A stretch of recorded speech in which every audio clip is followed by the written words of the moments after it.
Luis es tambero. En su chacra de pocas hectáreas, cuida como nadie de sus vaquillonas Olando.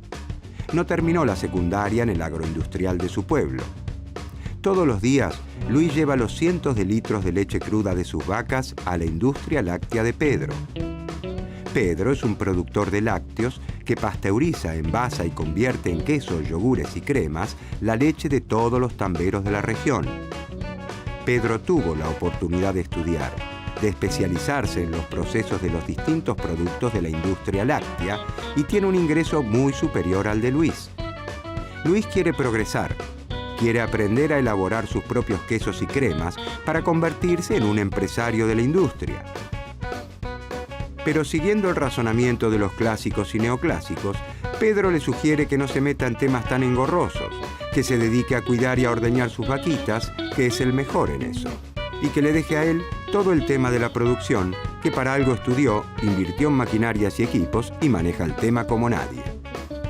¿Por qué Luis no puede producir sus quesos, envasar su leche y venderla para generar un mayor ingreso? ¿Por qué ocurre algo parecido con los países que parecen destinados a especializarse en una única actividad y no pueden producir bienes de mayor calidad tecnológica para venderlos al resto del mundo y generar así una mayor riqueza para su pueblo? ¿Qué escuela de pensamiento económico podrá ayudarnos a entender estas cuestiones?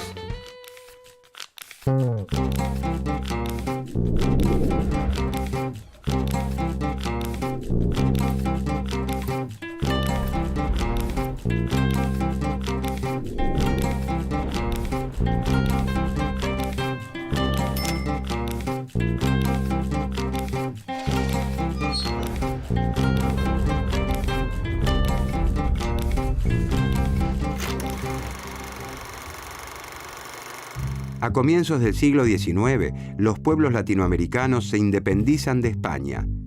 Dado que a diferencia de las colonias de Norteamérica no han desarrollado núcleos fabriles de importancia, estos países se especializan desde un principio en la producción y exportación de alimentos y de materias primas. A partir de este reparto, las naciones industrializadas se dedican a los bienes manufacturados de mayor complejidad y condicionan a las naciones menos desarrolladas a crecer hacia afuera. El modelo agroexportador, vigente en Argentina entre 1880 y 1930, es la máxima expresión de esa estrategia. La Gran Depresión de la década del 30 desintegra el orden establecido. El comercio mundial se derrumba y el crecimiento hacia afuera se queda sin el afuera. Los países se repliegan sobre sí mismos buscando el autoabastecimiento. Las naciones europeas desarrollan su propia producción y dejan de importar bienes agropecuarios. Las exportaciones latinoamericanas se desploman. A los países del sur ingresa menos moneda dura, fundamentalmente dólares, necesarios para la compra de los bienes industrializados que el norte fabrica. Ya no es posible adquirir aquellos bienes manufacturados que no se producían localmente. Los países latinoamericanos se ven forzados a un cambio de rumbo.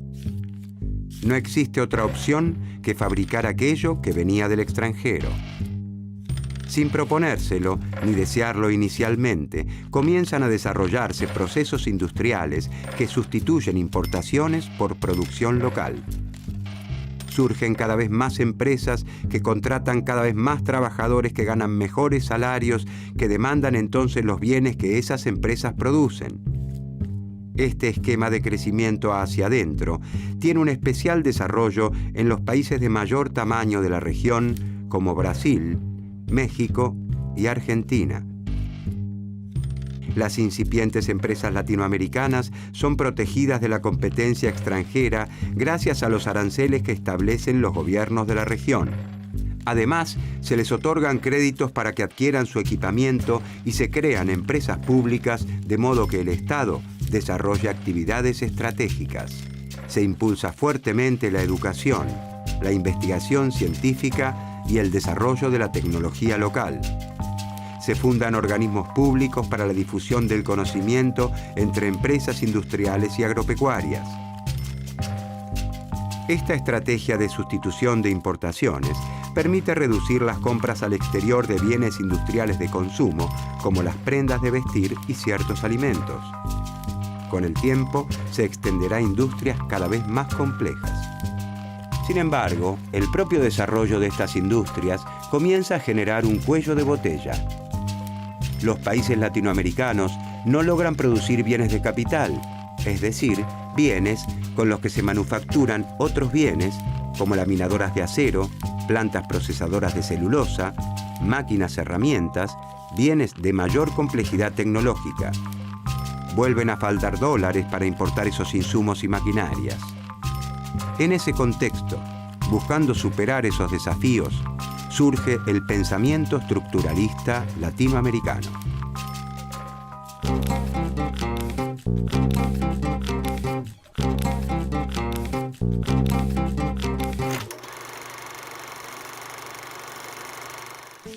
Al finalizar la Segunda Guerra Mundial, no hay dudas sobre la debilidad que ha provocado el crecimiento hacia afuera en los países latinoamericanos. Las bruscas caídas en los precios de exportación de las materias primas y en las inversiones externas son identificadas como las principales limitaciones para el desarrollo de la región. En 1948, las Naciones Unidas crean la Comisión Económica para América Latina, la CEPAL. En la CEPAL, un equipo de académicos y funcionarios, dirigidos por el gran economista argentino Raúl Prebisch, comienza a plantear un nuevo enfoque para los problemas latinoamericanos. Nace el primer gran cuerpo de pensamiento latinoamericano, el estructuralismo.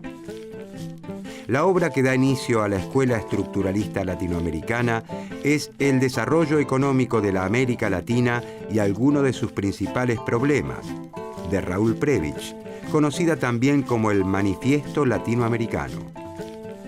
Los estructuralistas latinoamericanos señalan que los males que aquejan a la región se encuentran en problemas estructurales de nuestras economías y recomiendan una fuerte participación del Estado para la instrumentación de grandes políticas que transformen realmente a las naciones. Un esfuerzo sostenido y de grandes proporciones como jamás ha tenido que acometerlo hasta ahora América Latina, advierte Prebisch. El trabajo de Prebisch abre la puerta a la expresión del pensamiento de otros latinoamericanos que desafían los dogmas de los grandes centros industriales. Celso Furtado en Brasil, Aníbal Pinto en Chile y Aldo Ferrer en Argentina, entre otros.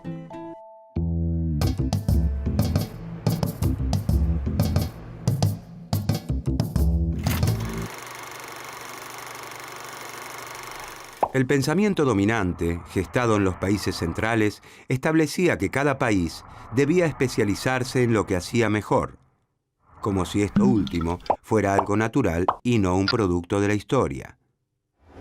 Según esa división internacional del trabajo, los países latinoamericanos, al contar con abundantes recursos naturales, han sido condenados a la producción de bienes primarios, y a los países centrales, que disponen de abundante capital, les corresponde dedicarse a los bienes industrializados que requieren de tecnologías más modernas.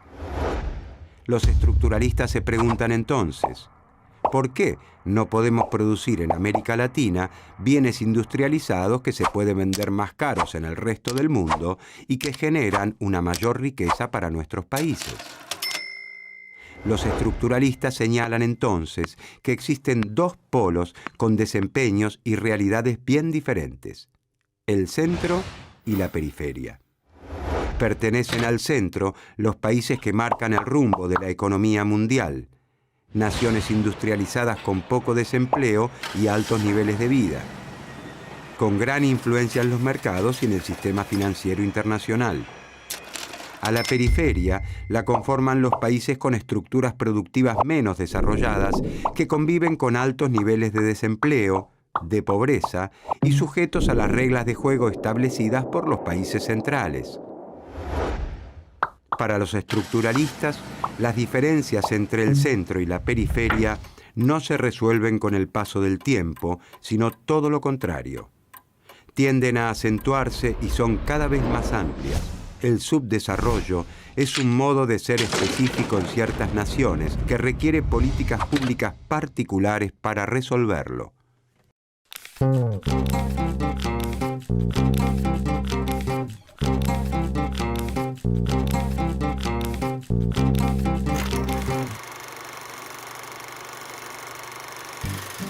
Las diferencias estructurales entre el centro y la periferia han nacido en tiempos de la colonia, pero según el pensamiento estructuralista, se reproducen y se amplían con el correr de los años. Las estructuras del centro son diversas. Incluyen una amplia variedad de bienes y de servicios. Producen de todo un poco. Desde los bienes de consumo corrientes de la población hasta las maquinarias y equipos necesarios para el funcionamiento de sus fábricas. Además, son eficientes porque utilizan de forma homogénea modernas técnicas de producción. Las estructuras de la periferia, en cambio, son especializadas. Lejos de toda variedad y diversificación, se concentran en los productos agropecuarios y minerales. La demanda de la población de otros bienes de consumo se satisface mediante las importaciones de los países centrales. La estructura, además, es heterogénea porque coexisten las actividades que se destinan a exportaciones hacia el centro y que evidencian un gran desarrollo tecnológico, con otras totalmente relegadas que solo interesan a la periferia. Como consecuencia, conviven en América Latina áreas sumidas en el atraso con otras muy modernas. La pobreza extrema con la riqueza. El sector rural latinoamericano, al incorporar equipamiento en reemplazo de mano de obra, expulsa a miles de trabajadores que se trasladan a las ciudades en busca de una vida mejor. Sin embargo, la atrasada industria no tiene la capacidad suficiente para absorber a todos esos trabajadores desocupados y a los que se incorporan como consecuencia del crecimiento de la población. De esta forma, una porción mayoritaria queda relegada y vive en pésimas condiciones en los barrios marginales que rodean las ciudades.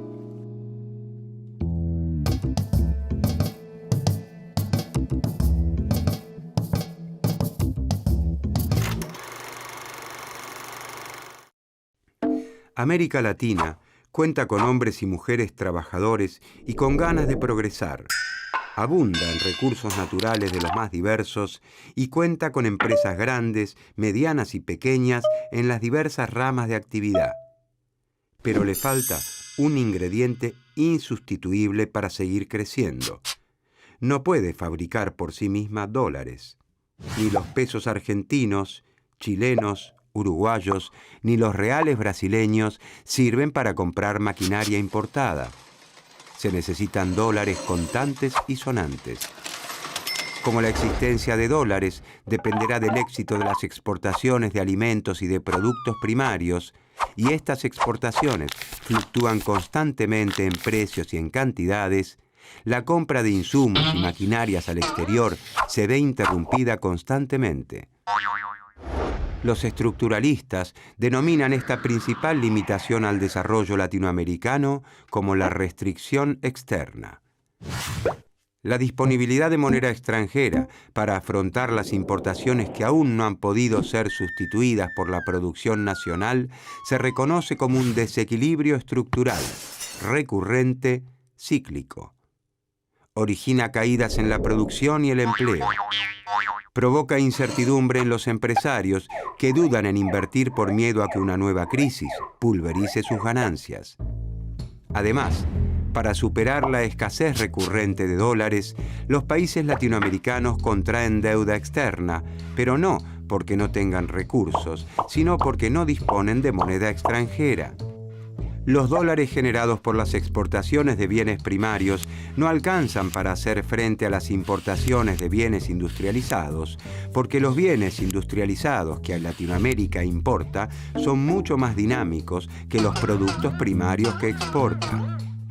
Los avances tecnológicos les permiten a los países centrales sustituir cada vez más los productos naturales que produce la periferia por artículos artificiales, como fibras sintéticas en lugar de algodón y plásticos en lugar de caucho, entre otros.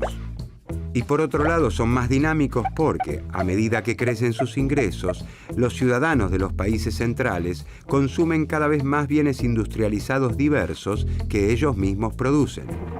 Para superar el principal limitante al desarrollo de la América Latina, la restricción externa, los estructuralistas proponen un cambio radical en las economías de la región, profundizando la industrialización.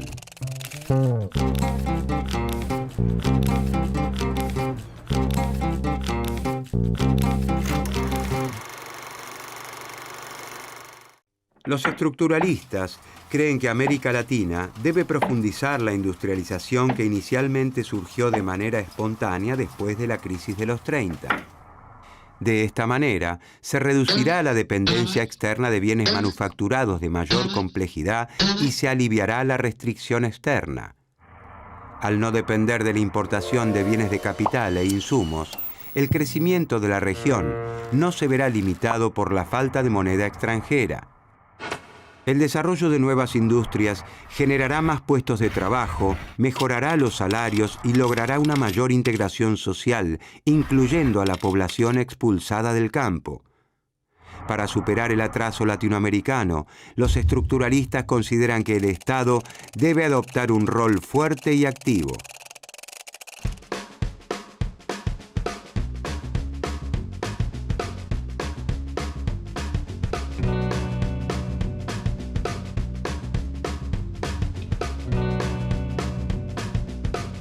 Con mucho esfuerzo, Luis, el tambero, ha estudiado una tecnicatura en procesos de la industria láctea, un plan de capacitación que el Estado lanzó para alentar el desarrollo de los productores. Con ese conocimiento, y gracias a un préstamo gubernamental que se les otorgó a todos los que completaron el curso, Luis se animó a producir sus quesos artesanales, sus mantecas. Después de varias idas y vueltas, Luis logró la primer gran aceptación de sus productos, la de su familia y sus vecinos, que los incorporaron de buen grado a la dieta diaria. Sin embargo, Luis sabe que, si quiere hacer de su emprendimiento una industria como la de Pedro, debe llegar con sus productos más allá de los límites de su campo. Necesitará más leche para procesar y sobre todo maquinarias, centrifugadoras, pasteurizadoras, cámaras, envasadoras.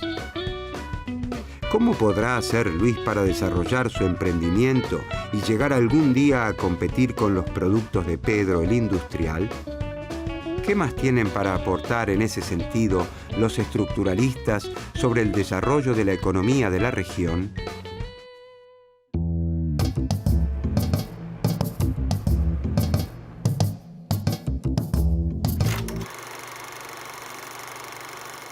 Para volverse más competitivas, operar de manera eficiente y aprovechar plenamente la capacidad de sus fábricas, algunas empresas industriales latinoamericanas necesitan dirigir su producción a mercados más amplios que los de su propio país. Y para lograrlo, los estructuralistas promueven la integración latinoamericana. Para eso es clave un proceso de integración regional que aliente una competencia controlada entre los países y la constitución de un mercado común latinoamericano. Ese mercado común permitirá que las empresas latinoamericanas que necesitan una demanda mayor para ser eficientes puedan lograrlo. Y será una plataforma de aprendizaje para incrementar la eficiencia de las empresas industriales que en un futuro podrán llegar a exportar a los países centrales.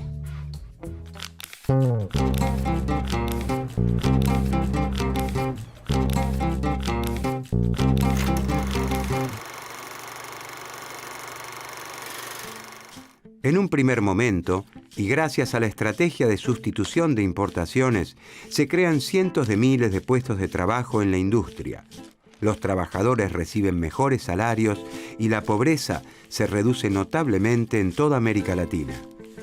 Sin embargo, la restricción externa no puede resolverse. Las nuevas industrias requieren insumos, maquinarias y repuestos del exterior. Además, las empresas transnacionales instaladas en la región envían gran parte de los beneficios a sus países de origen y agudizan la escasez de moneda extranjera. Las industrias nacionales no logran exportar al resto del mundo y las que sobreviven lo hacen gracias a políticas proteccionistas permanentes que les permiten competir. Un grupo de pensadores latinoamericanos, los teóricos de la dependencia, adoptan posturas más radicales que los estructuralistas y proponen el socialismo como vía alternativa. La crisis derivada del shock del petróleo en 1973 y 1974, que encarece abruptamente el precio de este insumo fundamental, es un duro golpe para la sustitución de importaciones y siembra el terreno para el predominio de las políticas neoliberales durante el último cuarto del siglo XX en América Latina. En Chile y Argentina, el liberalismo regresa con fuerza de la mano de regímenes militares de una violencia inusitada. Los dictadores y sus técnicos aseguran que los problemas latinoamericanos se deben a la excesiva intervención del Estado en la economía y que los países tienen que aceptar el lugar que se les ha asignado en la División Internacional del Trabajo, especializándose en los bienes primarios para los que se encuentran mejor dotados y terminar con la protección a la industria para que sobrevivan las empresas industriales capaces de competir con las grandes empresas de los países centrales. Durante los últimos años, Latinoamérica viene desarrollando una nueva etapa, una concepción alternativa del orden económico internacional. El pensamiento estructuralista vuelve a cobrar gran actualidad.